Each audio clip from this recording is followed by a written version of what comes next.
Welcome back, everyone, here to Bronx Talk. Today is August 6th, episode 23, and we just had an amazing episode for you guys. We had the privilege of talking with five-time World Series champion Luis Sojo. He shared stories about the Dynasty. He shared stories about his career, everything. It was awesome stuff. It was truly special and a privilege to talk to him. He's had so many clutch moments, so many big moments in his career. It's really, I think, eye-opening when you talk to, someone like him. He's kind of like bigger than life, just being able to come through in those big spots and game-winning hit in the 2000 World Series. It was just awesome. It was such a great time. And, I had a ton of fun doing it. Yeah, me too. And I could see why this guy was a fan favorite. Super positive, super likable. Shared some really funny stories. There's one with him where George Steinbrenner finds him sleeping on the couch that I think you guys will get a kick out of. But yeah, it was a pretty fun interview. Here is Luis Sojo. Today we are joined by five-time World Series champion, four of them coming with the Yankees. He was inducted into the Venezuelan Baseball Hall of Fame and was one of the fan favorite Yankees in the late 90s. Luis, it's a pleasure. How's your summer been going? Thank you guys for having me. Of course. It's very hot. It's very hot, yeah. Florida. But I have a great time with the family. Yeah, that's awesome to hear. We're having a good summer as well, and excited about the Yanks and how they've been playing, and we're super excited to talk to you, and we're very happy we got the opportunity to. So thank you so much for that, first off. But to take it back, so you entered the minor leagues as a shortstop, Luis. How did you shift your way into a utility player? Well, that was simple. I remember when I was in AAA, my first year with the Blue Jays in Syracuse. And then, I always want to play shortstop, right? So one time, Bobby Matic, he was the head guy in the minor leagues. And he said, man, you want to play in the big leagues? I say, of course, everybody wants to play in the big leagues. You got to move to second base. And I say, no. If I'm going to play in the big leagues, I want to play short. Well, the only way you can make it to the big leagues is because if you become available in different positions. And I think you can do it. But back then, you don't thinking about that. I mean, if they tell you today that you're going to make it to the big leagues as a utility guy, everybody's going to say, okay, at least I'm going to be in the big leagues. But when you're growing up and try to become a superstar, or you want to be somebody, you want to play your position where you sign. And then I was kind of disappointed, but I talked to a lot of guys in the system, and they say, man, this is an opportunity for you to play in the big leagues because you can be valued in what you're doing. And you can play third base, you can play shortstop, and you can play second base. Now, yes, you can play. You're doing really good. And then, that goes to your mind.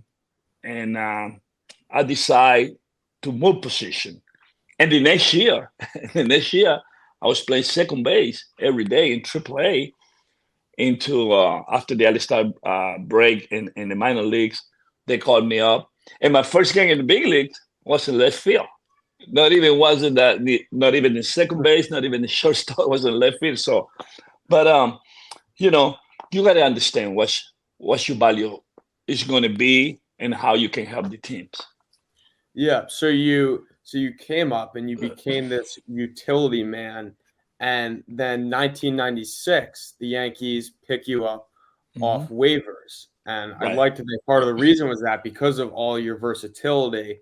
But take me through, you go from Seattle and now you're a New York Yankee. You're putting on the pinstripes for the first time. You're walking right into a World Series contending team. How was that? It was funny in the first place because the year before we played against the Yankees, I was with the Mariners, and then we beat the Yankees in the playoffs, right? So it was kind of back and forth. Yeah. We hate each other, baseball wise. It's like you don't want to play the Yankees don't want to play Seattle. So when I got when they put me on waivers, you don't thinking about, but the last thing that I was thinking was the Yankees because what happened the year before.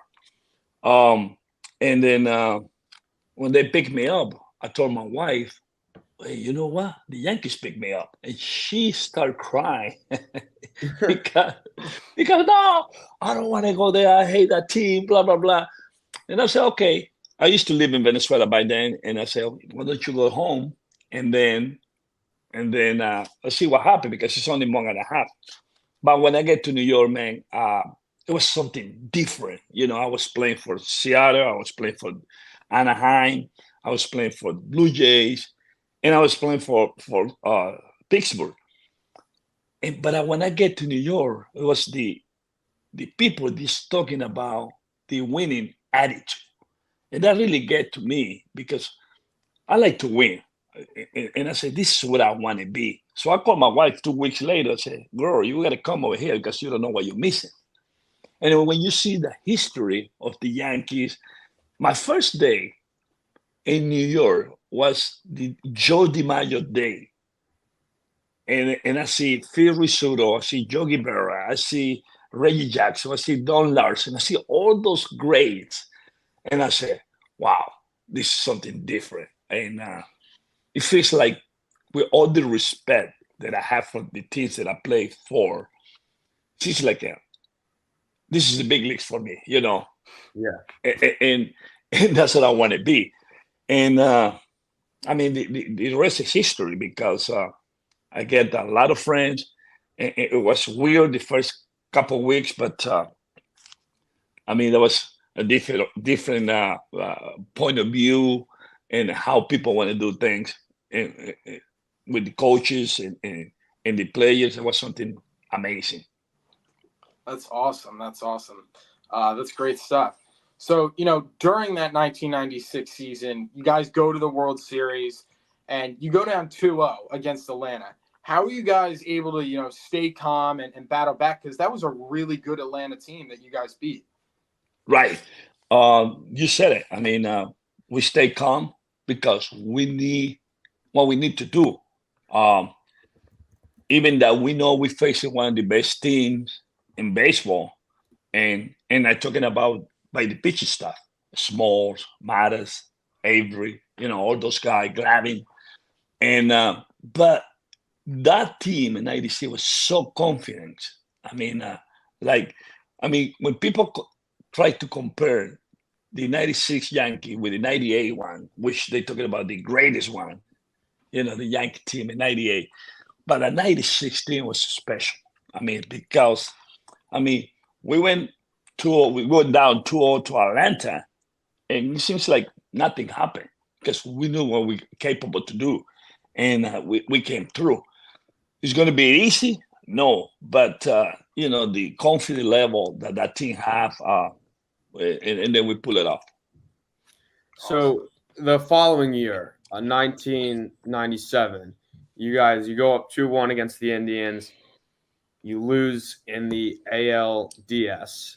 Then the following year, arguably one of the greatest baseball teams ever. You guys bounced back tremendously.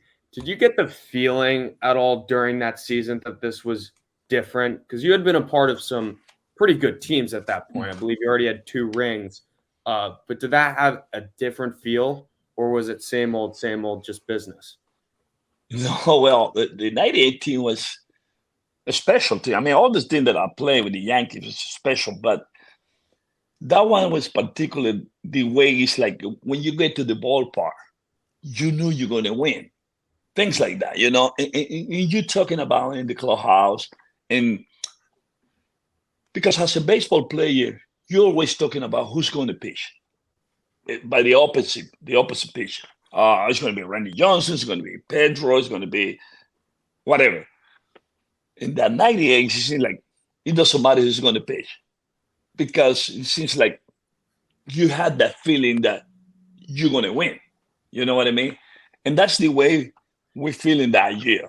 I mean, we pick up Scott Brushes, and I had something funny with Brushes and Joe Torre, because I remember in April, by the end of spring training, Joe Torre called me at the office because we picked Scott Brushes, right? So I say, Luis, I always find the way to play you guys, you know, be around, stay in shape, get on at bats, blah, blah, blah. But I don't know how you're going to do it in April. I said, what do you mean? Well, simple. Derek Jeter played 162 games. Chuck Noble played 158. Tino Martinez played 140. And I don't know what Scott Brooks is going to bring to the team. So he's got to play a lot, especially in April. I say, oh, shoot. I'm not going to play at all. I say, maybe not. So my first at bat of the season was like April 27, something like that. I mean, I spent like 25 days and without play. So, but Scott Brocious, I don't know if you guys remember. Well, you're a kid. You I don't know how old are you guys, but you look like a kid. But Yeah. But in '98, Scott Brocious got 99 RBIs, batting ninth. So, but as a baseball player, you got to understand what your role is going to be. So I told him, listen, Joe, it doesn't matter. We're here to win. We're here to do big things. And I hope he's doing well, which he did. And he ended up winning the MVP in the World Series. So that was very special year, and everybody contribute to do that. Yeah, for sure. So we've talked about a lot of World Series teams. You've obviously won 5 rings. You've been there a lot. You've been in the World Series. In 15 World Series at bats, you batted 400 with 6 RBIs.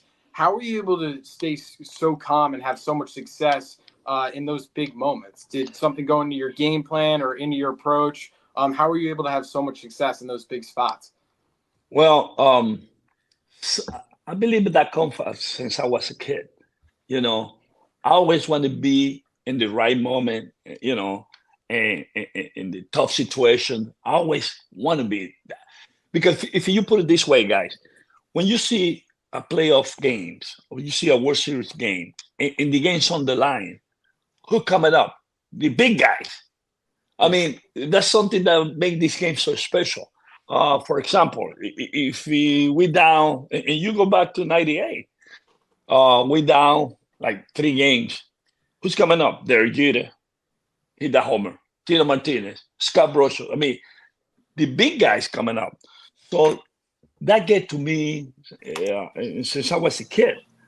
So, but when you play the game of baseball, and I was one of those guys that always talking to my teammates during the game, even that I wasn't playing. So, hey, man, I think you should do this. I think relax. You're going to get him in the next at bat. Nice play, blah, blah. I always was talking. I was talking all the time.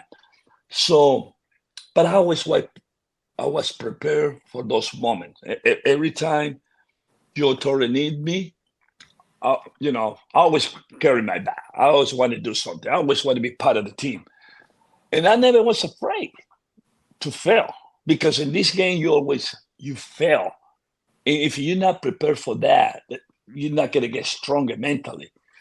So I always was ready. So, and I want to be the guy, to be honest with you. And I think I did a very good job with the Yankees, especially. So, I had a great time. And For sure. Yeah, For sure. I love it.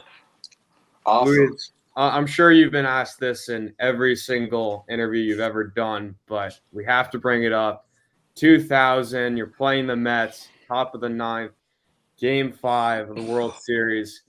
Al Leiter, you get the go-ahead hit to win the World Series.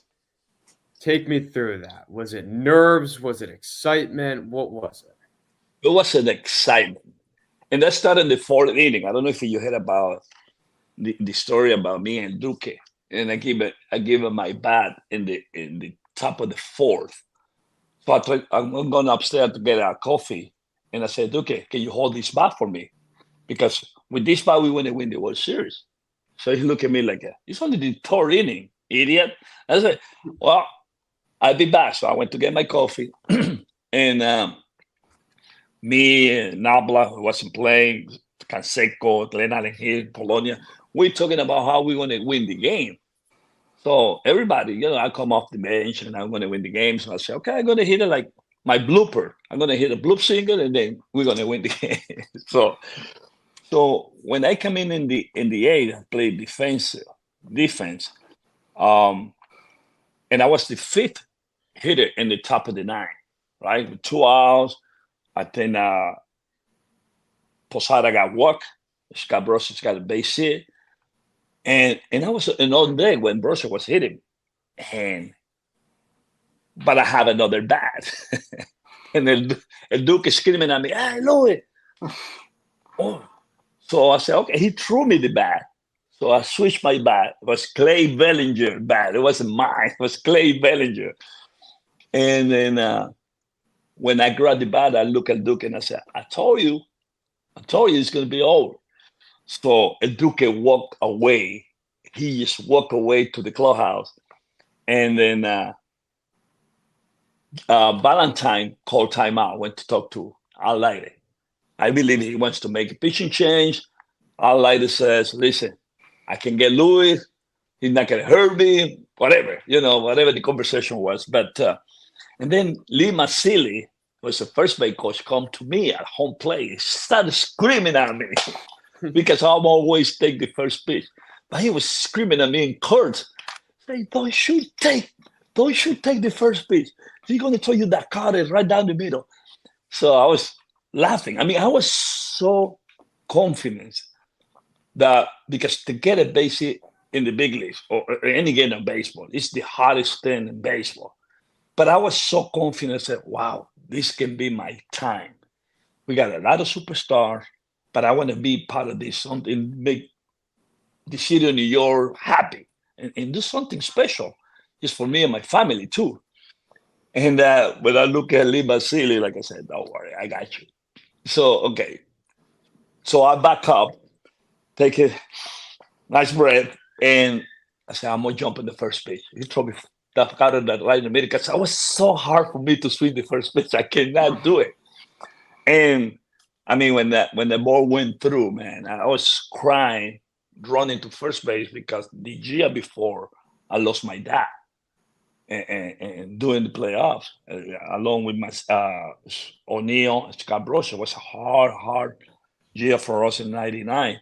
So I was crying, and that was something like I still living with, that 2000 World Series. And then Duke came in when we hug in the shed. He said, "Man, you wish, you knew that's gonna happen." So well, sometimes you got to predict what you're gonna do, especially in this game. Yeah, it was also, Yankees Mets, first time they had met in the World Series. I mean, that's an awesome story. I mean, that's incredible. Mm-hmm.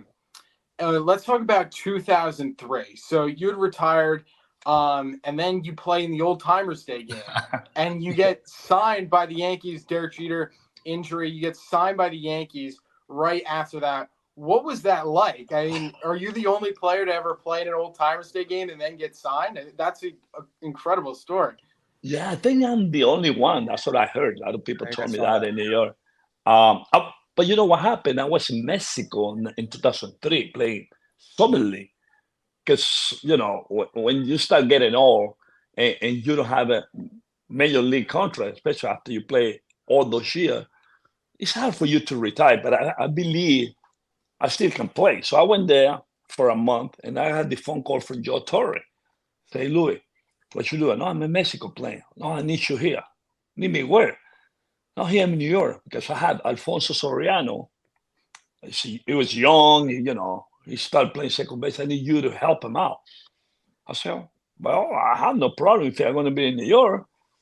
So I got there, and I made making sure it's like I was working with him. Of course, Jeter, with infielders, blah, blah, blah. And then Jeter got hurt by the end of August, I think. But they say they don't have anybody in the minor league system that they can call him up. But a week before, we played the old timers, right? So I say, they called me at the office and said, we want to activate you. We want to sign you back. And I was looking all over the place. Where's the camera? I think you play something, you play with me. I was looking at the camera and said, no, Joe totally got mad. It's like, you know me, I'll never joke around. I said, oh, okay, so what you want me to do? Well, we want to sign you. Jeter's going to be in the disabled league for 15, whatever. And I think you can do it. You can be that guy. You know me. I'm never going to say no. So they activate me.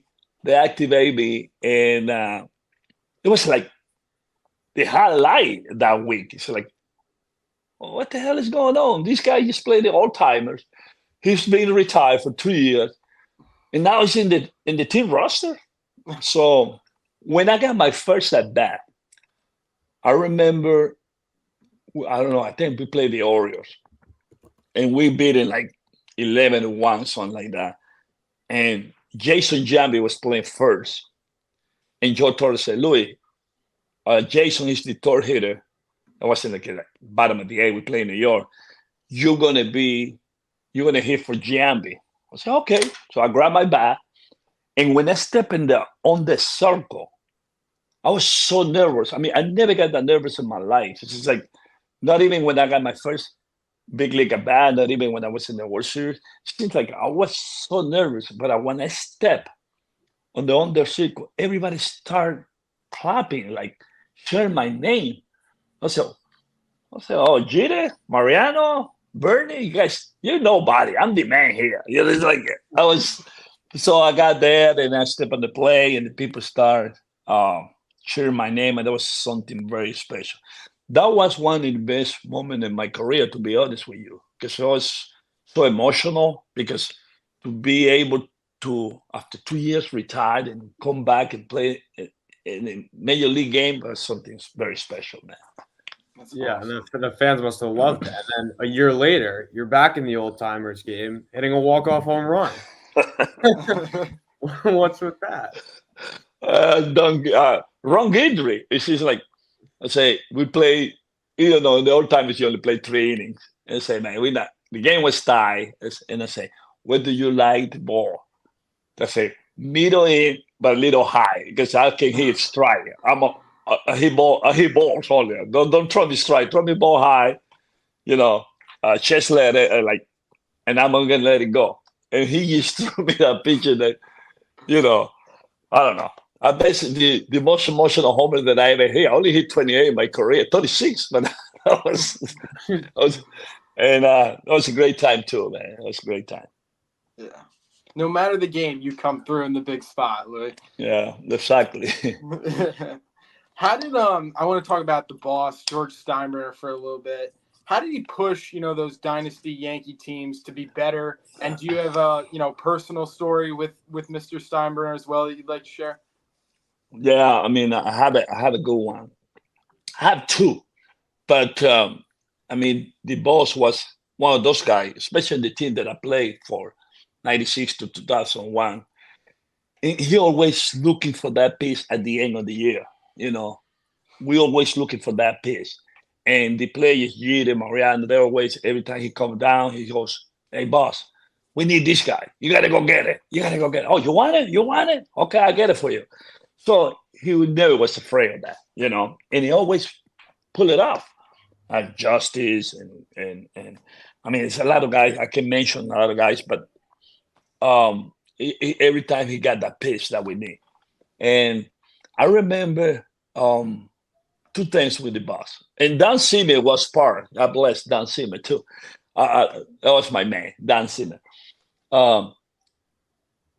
Every time I was in the old Yankee Stadium, they have like a couch. They had like a couch and upstairs. And I was taking my nap, to be honest with you, because they need me after the 6th, 7th inning. They don't need me in the first. So I was there, and don't see me. He used to hate that. He used to hate that. And he always get mad for everything. So I was laid down too. Sometimes I sit down and I just watching the game, and I was taking my nap, right? So that day I was laid down on the couch, laid down with 2 towels. And then next thing you know, man, next thing you know, I heard this and I open my eyes and I see 3 faces: Joe Torre, Dan Zimmer, and George Steinbrenner. And I say, oh my God, when I see those 3 faces over there, I say, I'm fired, right? I'm going to get released. So I don't see me can't hold on. He started laughing so hard. I said, I got you. Yeah, I'm not going to say the other word, but I said, I got you. So, but that's something that, but even the boss got get into, and the joke. And then he was so special with the players. And the last thing I have for him is when in 2002, in spring training, when I got released, the last day of spring training, because I come back and Joe say, you got a very good chance to make the club. The last day, they cut me off, right? And when I get out, I was walking to my car crying because I believe I made the club. That's the year they signed Ron Coomer. Remember Ron Coomer?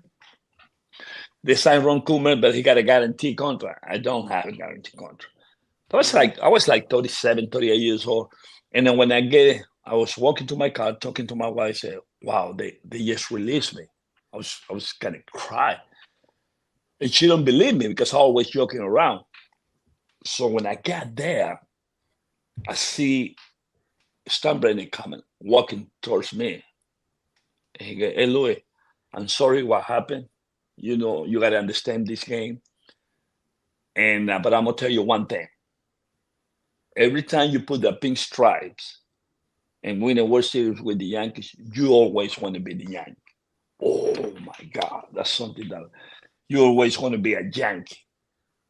That really got to me because I could have signed with Anaheim, I could have signed with Blue Jays, and I could have signed with Milwaukee, which those 3 teams, they want me, right?